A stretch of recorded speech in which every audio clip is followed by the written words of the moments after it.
Halo, selamat datang di channel Ruang Taktik. Di video kali ini, kita akan analisis tutorial kalahkan Inter dari AC Milan.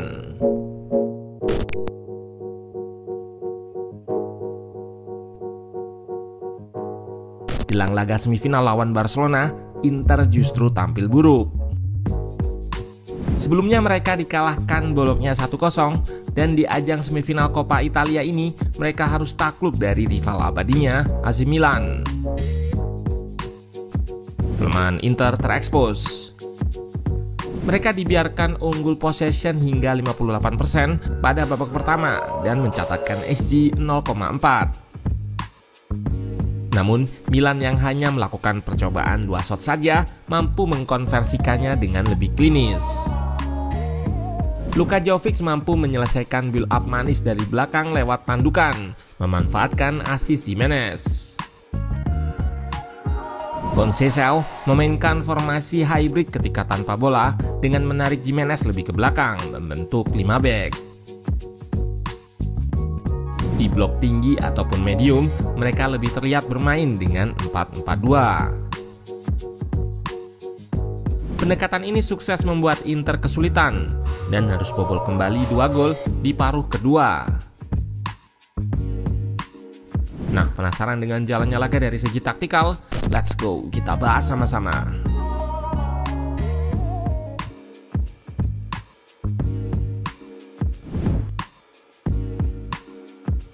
Simone Inzaghi tetap menurunkan pakem 3 backnya yang kali ini diisi Bisek, De Vrij, dan Bastoni. Lini tengah start tanpa Hakan yang digantikan Aslani. Di depan, Lautaro bertandem dengan Taremi. Sementara AC Milan sebetulnya turun dengan pakem 4 back. Tomori di kanan, Theo di kiri, mengapit Gabbia dan Pavlovic. Jimenez di sayap kanan, namun nantinya akan sering turun mengisi pos 5 back di belakang.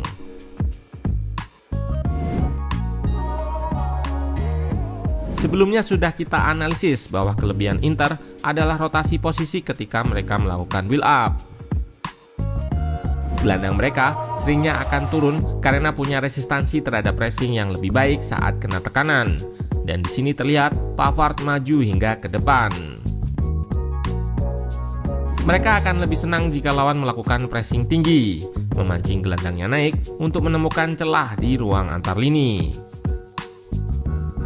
Cara ini sempat mengancam gawang Milan di awal babak. Bastoni memancing press 6 pemain Milan. Long pass diarahkan ke Taremi yang berduel, serta Barella yang naik namun bola lepas. Dan terlihat di sisi jauh, Darmian sudah bebas. Kesempatan pertama ini gagal lantaran tendangan pemain ex-MU ini melebar. Kembali terlihat situasi yang sama. Bastoni dipres 2 pemain dan berhasil lepas. Lautaro drop mengekspos ruang antar lini yang terbuka. Namun sayang, build up Inter ini gagal lantaran salah umpan. Dari 2 momen tadi menunjukkan semakin dipres tinggi, Inter akan semakin bisa memanfaatkan hal tersebut untuk dijadikan peluang. Apalagi jika pres yang dilakukan terlalu lemah. Pada momen ini terlihat kembali Theo naik untuk pres Barella dibarengi Fofana dan Leao. Namun ia berhasil melakukan long pass. Taremi yang drop memancing Pavlovic naik dan Lautaro berhasil lari ke belakang lini.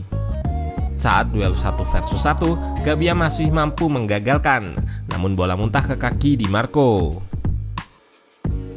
Kali ini giliran Maignan yang melakukan save. Selain itu, Inter juga berbahaya di situasi transisi. Mereka bisa menyerang dengan cepat saat pertahanan lawan belum terbentuk sempurna. Memang, jika sebuah tim tidak melakukan high press, resikonya akan kalah possession. Namun, Milan mengambil resiko tersebut dengan bermain medium block. Pelatihnya Conceição lebih menginstruksikan timnya bertahan dengan 4-4-2 medium block atau bertahan menunggu di tengah. Memang beberapa kali Milan melakukan press agresif ke depan namun tidak efektif. Selain itu, di blok yang lebih rendah, nampak Gimenez yang berposisi sebagai sayap kanan juga bersiap untuk turun hingga membentuk 5 bek di belakang. Bahkan di babak kedua, mereka lebih sering langsung terlihat start bertahan dengan 5 bek. Inter memang merupakan tim yang atraktif ketika build up, namun sering kesusahan jika lawannya memilih drop atau turun di blok medium ke rendah. Sebetulnya, bukan hanya Inter saja yang kesusahan saat lawannya parkir bis, namun banyak tim. Untuk itu, seringnya tim-tim tersebut punya pemain yang mampu beraksi di ruang-ruang sempit. Pemain seperti ini bisa menciptakan peluang dan mencetak gol walau lawan bertahan dengan banyak pemain di belakang. Simone Inzaghi bisa dibilang tidak memiliki cukup banyak pemain seperti ini, sehingga membuat mereka kesulitan membongkar pertahanan low block yang rapat.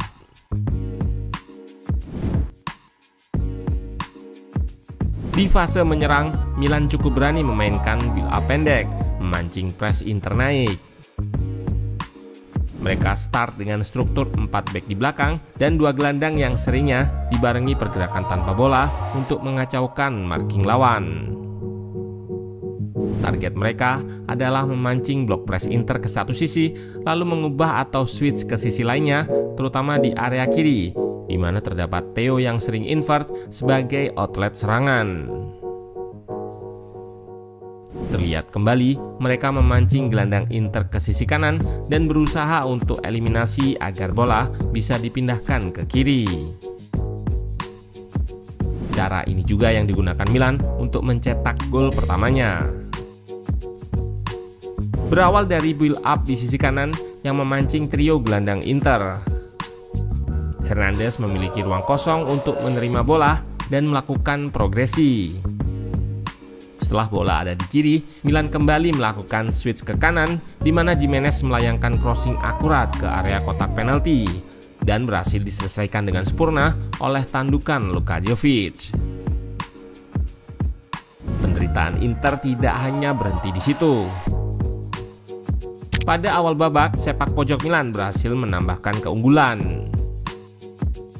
Tendangan diarahkan langsung ke Jovic yang dimarking oleh De Vrij. Terjadi scrimmage, namun bola muntah berhasil disontek oleh Jovic. Sebetulnya, anak asuh Simone Inzaghi ini cukup kuat dalam bertahan set piece, namun Milan mampu mengekspos kesempatan kecil yang terjadi.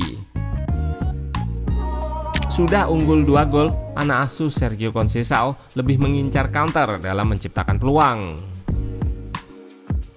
Situasi transisi seperti ini juga bisa dimanfaatkan lawan untuk menciptakan peluang. Pertahanan Inter tanpa filter gelandangnya memang sangat rapuh. Situasi yang sama juga terjadi pada gol terakhir di laga ini. Terlihat di awal, gelandang Inter terpancing untuk press sehingga meninggalkan ruang antar lini yang terbuka. Bola di kanan dilanjutkan ke tengah dan kembali terjadi switch ke Leao, dan dengan cerdik Reinders berada di antara center back serta menemukan ruang untuk diekspos. Lewat sudut sempit, ia mampu menaklukkan Martinez sang kiper lawan. 3-0. Milan sebetulnya mengalami musim yang buruk lantaran ada bergantian pelatih dan performa di UCL maupun Liga yang terseok-seok. Harapan mereka hanya di Coppa Italia ini yang kemungkinan besar akan bertemu boloknya. Calon lawannya itu kini bertengger di peringkat 4 klasemen sementara. Sementara bagi Inter, kekalahan ini adalah alarm bagi Inzaghi untuk laga semifinal nanti. Melawan Barcelona yang proaktif, kemungkinan Inter bisa memancing pressingnya. Namun jika tidak bisa lebih klinis di depan, game plan untuk defense counter bisa sia-sia.